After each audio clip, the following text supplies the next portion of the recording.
to Get Real with Asil, a woman empowerment podcast hosted by Asil Albaba.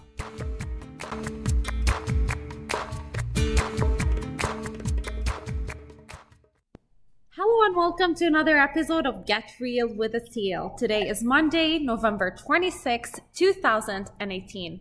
I'm excited for this interview because I'm not the only one here with you today. I actually have a special guest. Mr. Kenny Tabassum is with us on the line. Hello, Kenny. Hi, Asil. How are you? I am excellent. I actually met Kenny very recently, but in having a deep conversation with him about some of our life experiences, it dawned on me that we have a lot of things in common, and Kenny has been through very interesting situations in life that made him who he is today, and I thought it would be great to have you here with us so we can chat about these situations and offer a thing or two for the listeners tuning into this podcast right now. So thanks a lot for sharing your time and you're about to share your story. So thank you for the opportunity to be with us today. Thanks for having me, Asil. So let's just start. I didn't prepare any questions ahead of time with Kenny. For the listeners who are tuning in for the first time, this podcast is usually very organic and raw, and this is how I like it, just as real as possible. So Kenny is really going to be put on the spot in many ways. So embrace I'm ready. Let's do it. All right. So why don't you tell us a little bit about yourself first, to give the audience an idea of who you are. Okay, well, first of all, thank you for having me here. I'm excited to share my story. So, I'm, as mentioned, Kenny. I'm living in Toronto. I have been in Toronto for the last 15 years. I'm a real estate professional, and I am also becoming a motivation speaker. And I think, just like we all have a story, so I think it's about time for me to share my story, where I can maybe, help people understand life, because this is how it is. It's all about sharing, because we all have different experiences, but we need to learn and grow, with each other and with whoever we can learn from. So this is where I am right now. That's exactly where my aspirations are as well. It makes life easier when we can share our pain and share our happy moments and everything we really go through with people. Like, we're creatures of culture, and we need to connect with others. And I feel like when you share a story, it's the shortest distance between you and others. A vulnerable, true story connects you instantaneously with others. So I value that a lot. And actually, even on my LinkedIn, I said I'm a storyteller because of the power of stories and what they mean to others. Exactly. And the story, it's art, right? Because it can always get better. It's all about conveying your message to others. Yeah. So I believe it's something amazing. And you only get better with the time, but as long as you want to do it. So here, for me, it's the first time I'm actually doing something like this. So I'm looking forward. I'm excited to see what happens. Sure. So why don't you tell us a little bit about your story, and then we can pick parts of it that we want to get deeper into. But for now, just give us an overview of, you're 31 years old today. What was your journey like so far? Okay, so I came to Canada with my mother and my sister back in 2003. Where did you come from? I came from I was originally born in Pakistan, but we were in U.S. for a couple of years. So we moved here from U.S. At that time, I was just over 16 years old, and my sister was just over 12 years old. So great place, we heard great things about Canada. Unfortunately we came in during the winter time, so that wasn't a great start, but other than that, it was great. And we got used to with the time. So, just like obviously new place, new people, it's a change, right? Change, it takes time for you to get used to it. So for us, again, me being 16, it was all about living my life on day-to-day basis, no stress, just working, school. Then all of a sudden something happened that changed my life. In 2005, it was October 20th, 2005.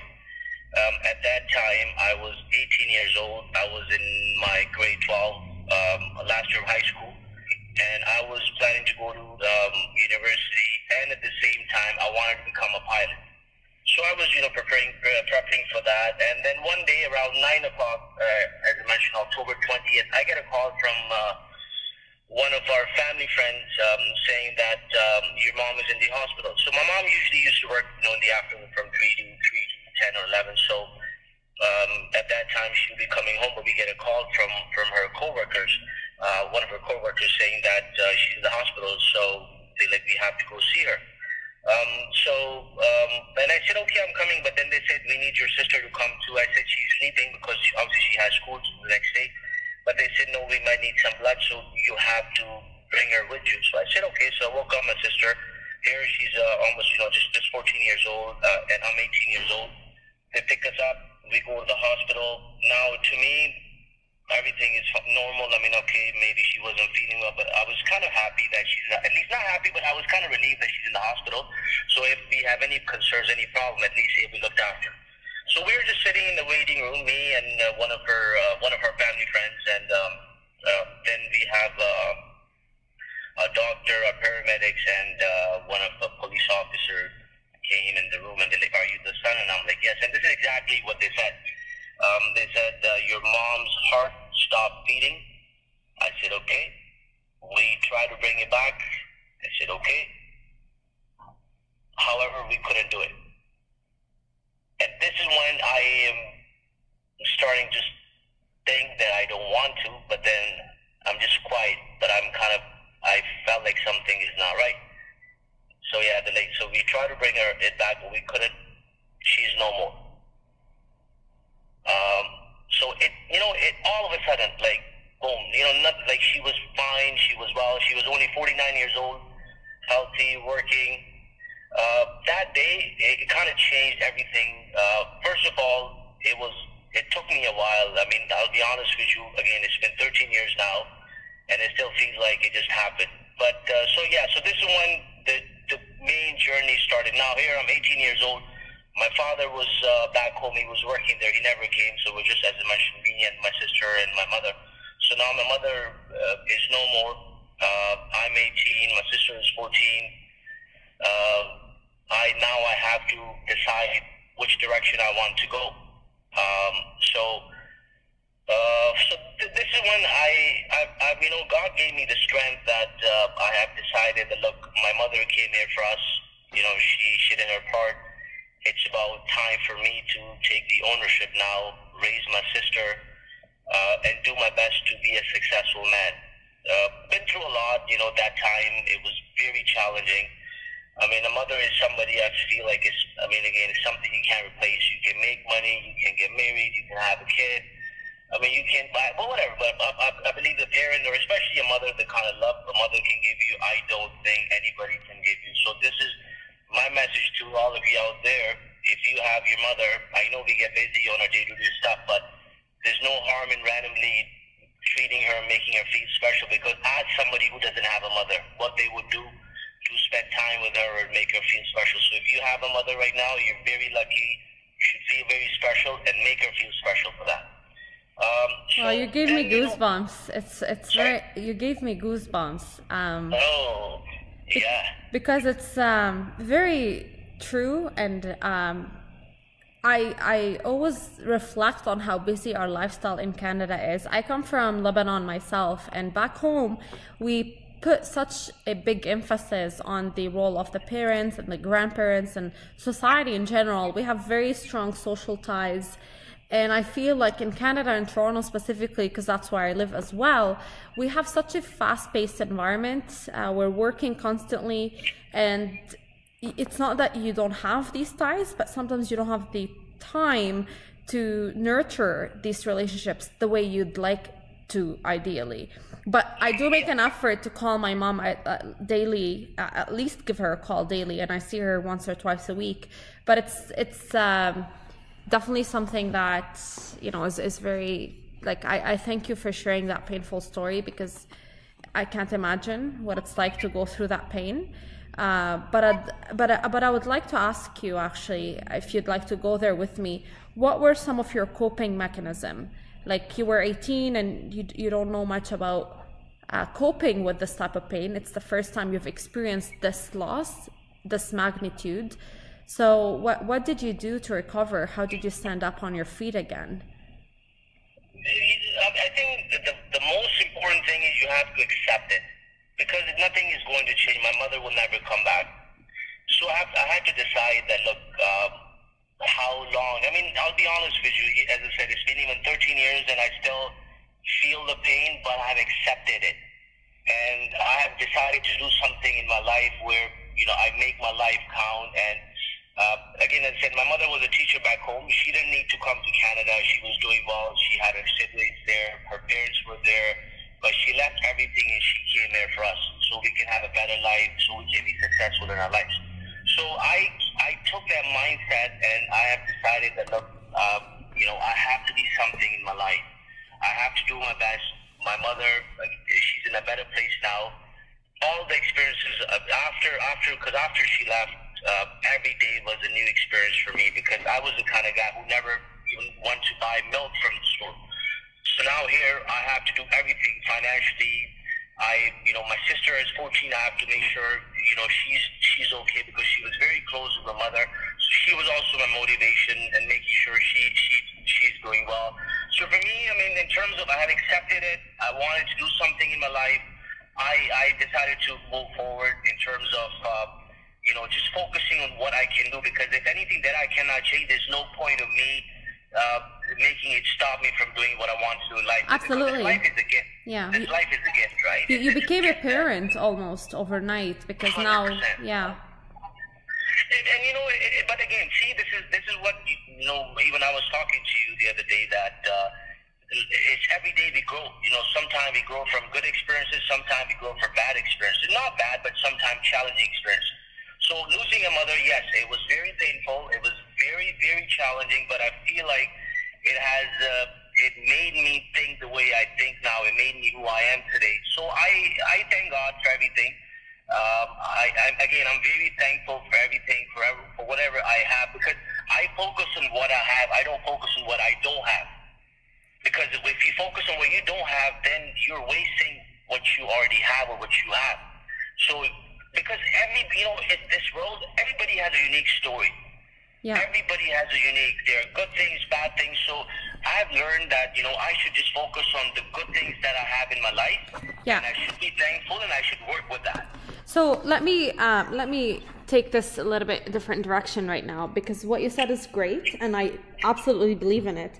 Comparing ourselves to others is one way to set ourselves for failure, especially in today's world where social media is extremely popular, and it's almost inevitable that every time you go on social media, people are posting pictures of their lives, and naturally it's the good things that are going on in their lives. So it gives us a very flawed understanding of what's going on out there. So we're constantly, even if we don't want to, we're inevitably comparing ourselves to others. So can you give me an example of ways where you put that theory in practice, where you truly live by these words and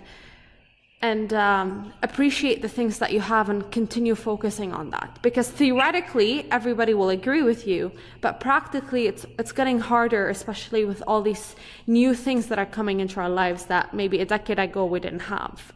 So what are your thoughts on this? So, I think, first of all, I think that our mind is very, very strong.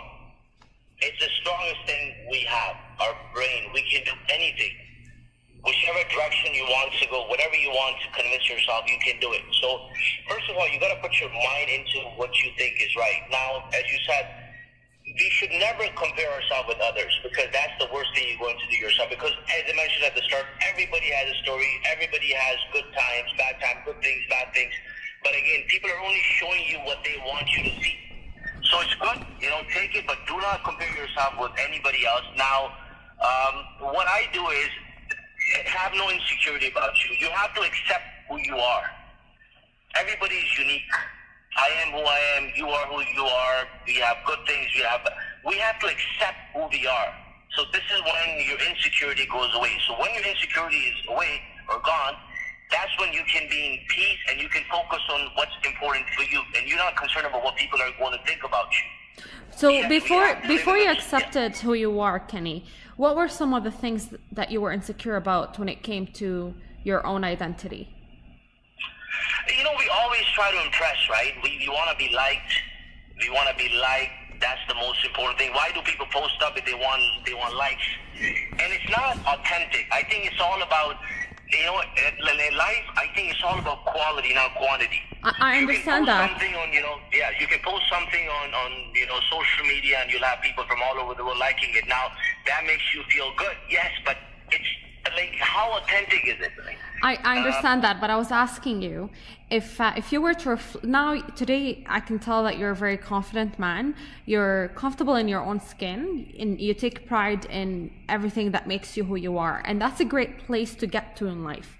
But to get to this point, you had to go through times where you were not necessarily fully confident or secure about certain things about you, and that's just natural, especially during the adolescence age and then early adulthood.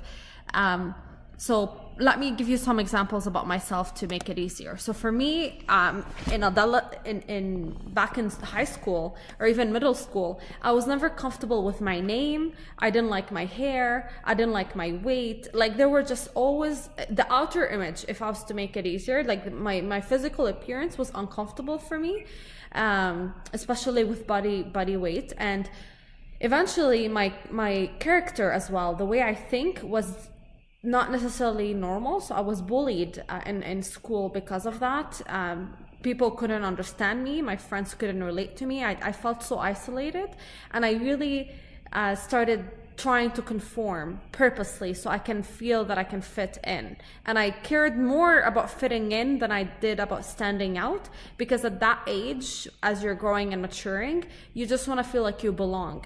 Now we're adults. Now we own who we are, and rightfully so, because we've been through situations that taught us that the easiest way to be happy in life is to accept who you are and love yourself.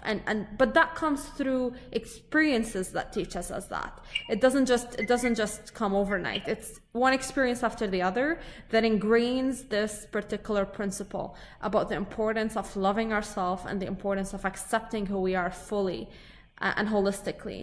But that was, you know, my perspective. So I just wanted to hear from you. What was that experience like for you? So, you know, thank you for sharing your experience. And, you know, you should be proud of yourself, where you are today. As you said, what you have gone through, I'm sure it wasn't easy, but look, it made you who you are today. So that's amazing. Now, in terms of me, so now going back to what I was telling you earlier. Now, so after my mother passed away, so here, you know, I'm doing everything by myself. Like, I have to go to school now. I also have to survive. So there came, like, here I'm struggling to survive. So to me, I didn't really, you know, I was surviving. I had to survive. That was the most important thing. So it didn't really matter what people think. If I were to focus more on that, I would not be, you know, because I have to. There came a time in my life when I remember that there was one day that I had no money to eat. Me and my sister, we wake up, we have no money to eat. I had no money for gas.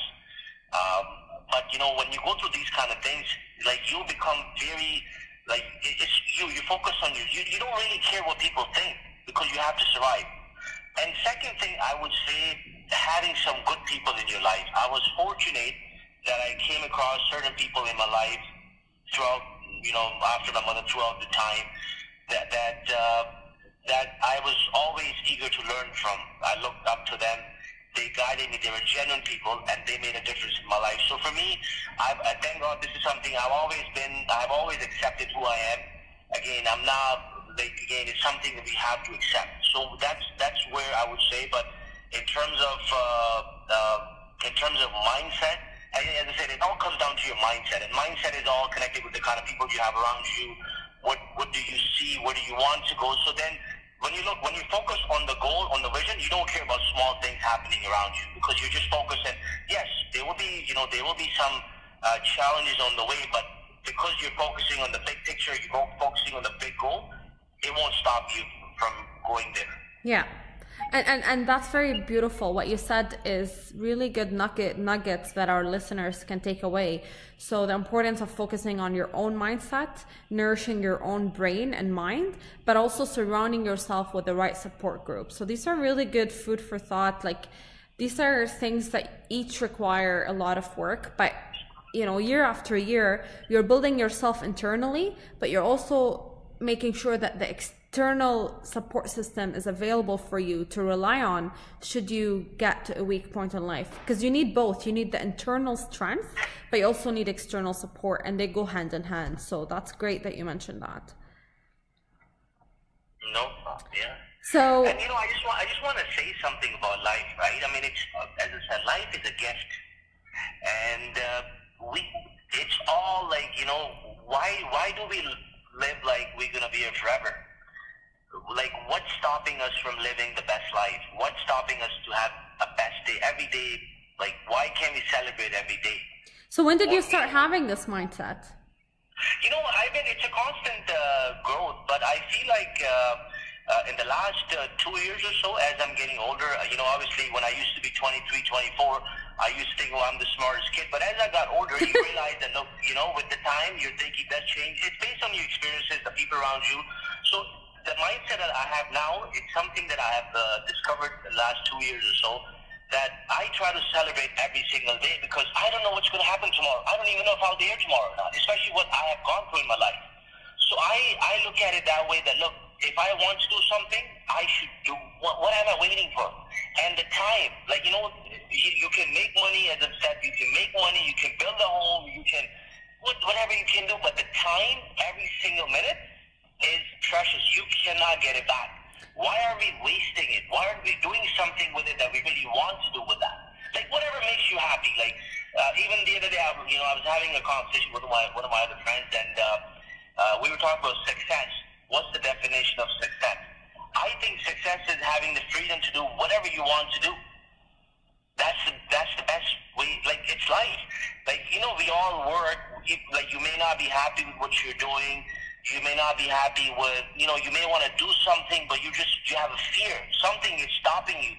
Something is stopping you. Yet you have so many. You have all the tools available. You're so lucky to be who you are. I mean, there are people, out there. Look in the world. Like, what kind of stuff is happening throughout the world? People are dying. There's no food.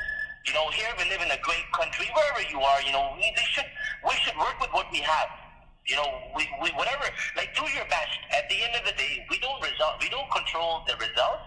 We control our efforts and our mindset. But I tell you something, if you really want something bad enough, you will make it happen. It's all the mindset. Do not let fear stop you. Do not let, fear of feeling stop you. So what if you fail? So you gotta keep going it. I cannot agree with you more. This is really like my mindset as well. This is what drives me, and this is why I do a podcast like that, because it acts like reminders for people to make the most out of their life and live purposeful, authentic lives. But here's my question, because you said you started adopting this mindset about 2 years ago. So what is it that happened 2 years ago that got you into this mindset? Was it certain books you read, or seminars you attended, or something else that happened in your life? Like, why 2 years ago? What was the shift for you? So, I've always had the motivation to do something in my life, but obviously, since, like, I don't have any family here, it's just me and my sister. So the people around me, my friends, they meant a lot to me, So, but then as you get older, every day is a new experience for you. I have started to be more independent, in the sense that without having any expectations from you. It's all you. It's all you. It's good to have people around you. It's good to learn from them, but do not rely on it. You have to think about it, that it's just you. Don't rely on other people. Just do your best. Like, so in my life, like, as I said, sometimes you have people in your life, and they come in your life. And sorry, one more thing I should add. Like, I've realized this by now, that people, everybody comes into your life for a reason. It's funny how you think about how people meet, how you meet people. So random, but they do something for you or in your life that changes your life. It could be small, it could be big, but everybody, comes in your life for a reason. So as I said, I was fortunate. I had some people, those helped me learn in an easy way, and then I had some people, from those I had to learn the hard way. But I'm thankful for them. So I'm thankful in all the experiences and everything. But to answer your question, I would say just that just ongoing growth, right? You're learning because I've realized by now that my brain is strength. Like, it's so powerful. Like, it's my track record. Like, as thank God, I'm happy with what I'm doing in my life. I used to be in the banking. Now, my passion is real estate, like helping people. So I'm into real estate, and so at one point it didn't seem possible for me. Like, I didn't know where I was going to go. But then my mind helped me get where I am today. So then, because of that, so now, again, anything I can think of, I will do my best. So is there any routines or rituals that you have in your life that helps you aim higher and get there? Are there any things that you're doing consistently that help you and work for you? You gotta focus on self-development every day, right? I mean, again. So what's that for you? Is it reading? Is it courses? Like, what's self-development? I do read, but I should be reading more, to be honest. But I have some friends in my life that I talk. I'm a coachable. I'm a teachable, I would say, or coachable. I talk to people. You gotta have some people in your life, those you can be comfortable with. So Mentors. I'm really fortunate to have some close friends that I constantly talk to. I ask for their opinion, their 2 cents, and I think about it, and I go. But the core of this, everything is that you gotta have this mindset that everything is possible. Okay. Everything is possible. So basically, self-development for you is reading, is cultivating that mindset, and also having mentors in your life, the ones you're referring to, that you can go to for coaching. Okay, that's it. These are really the principles I've shared in previous episodes, and I've discussed in depth of what each of those mean and how they can, because everybody's different. So what works for you may not work for others, but the goal is to share to share your toolbox, basically.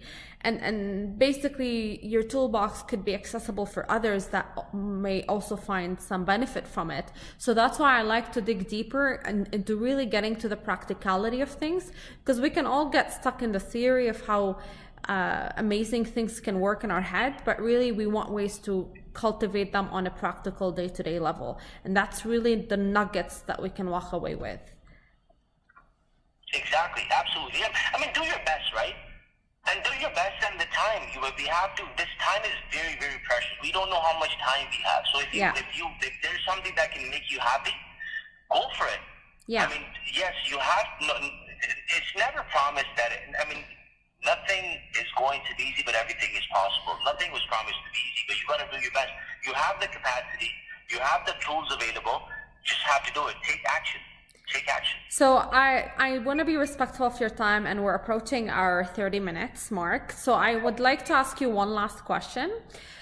What would your top 3 lessons or top three favorite lessons of life be so far? Something that life taught you, not a book, not a professor, not a mentor, just life lessons. 3 things that you can leave us with. So one, it's a quote that I can't recall how I came across this quote, but it stuck with me for the last 10 years. One thing is, tough times don't last, tough people do. So what that means is that, yes, there will be times when we will be going through challenges, failures, but you have to hang in there, stay patient, do your best, do what's in your control. Yeah, that's the most important thing. Other than that, I would say that you have to be considerate. Anything you're doing, you have to be considerate. So lesson number 2 is being considerate. Yeah, you have to be considerate, and you have to believe in yourself. So number 3. You are. Okay. Yeah, you are the most powerful thing in you. You have it in you. You just gotta see it. You're special. You're unique, and you're blessed. So you have to keep these things in mind. And as I said, believe in yourself. You can do anything. Okay, so you motivated me to ask you one more question. So I lied; it wasn't my last. So what's next for you? Next for me is again, I want to be happy. I want to live happy. I want to live happy every day. And right now, in terms of I want to become a motivational speaker where I can share my experience. Maybe I can make a difference in someone's life. And I want to be able to give from that point of view. Other than that, I'm also looking to set up my own real estate company down the road. So that's also in the plans. And again, just being happy and explore. Live life every day. Live like it's your last day. I mean, that doesn't mean you go crazy, but I mean, just do whatever you want to do. So for me, my motivational speaking is one thing, setting my own business, and third, I always love to talk to people where maybe we can learn from each other. So where I can maybe make a difference in someone's life or many people's lives. Okay, lovely.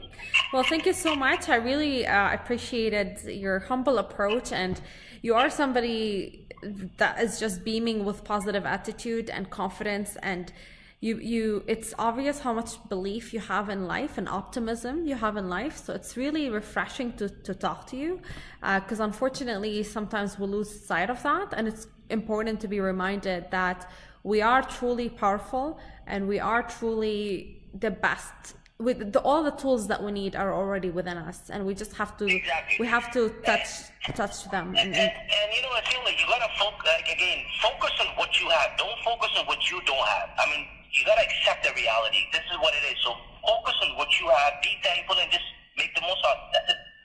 Okay. You make it sound so simple, but that's really your brand, I guess. Simplicity and just embracing that. So I do want to thank you for your time, and I would look forward to connecting with you at a later date and just soaking in that optimism. And I hope the listeners had great insight, and I look forward to future episodes where we can learn, grow, and most importantly, get real together. Take care, everybody.